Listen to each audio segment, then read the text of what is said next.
One of the most important elements of a photo is its composition. And in this video, we're going to look at a few different photos, discussing their composition and the effect it has both on the photo and the overall story.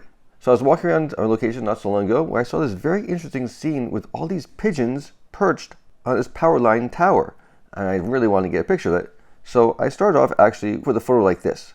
And it was an interesting photo. It captured the fact that there's all these pigeons completely filling the bars.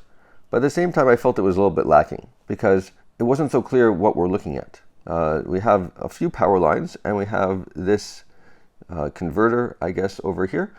But I want a little bit more context. So I zoomed out a little bit, and now we have this cross beam on top, which also has its own set of pigeons.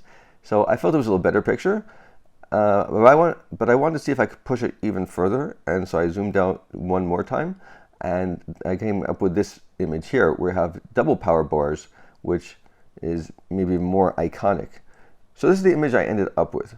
But when we look at them, what story is being told by each of these compositions? So when we look at this shot, the story is about the power line tower, not so much the pigeons. So if we actually go back to the first photo and we zoom in on it, something like this, so then we actually have a photo that is about the pigeons.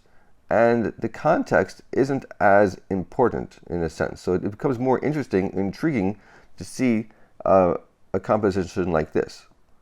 So we have, this is one possibility we could do.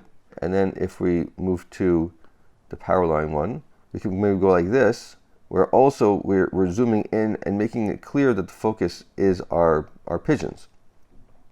So in a sense, even though I want to have a picture of context, it turns out by including too much of the photo, we're actually reducing the impact of the story I want to communicate about all the pigeons on this tower.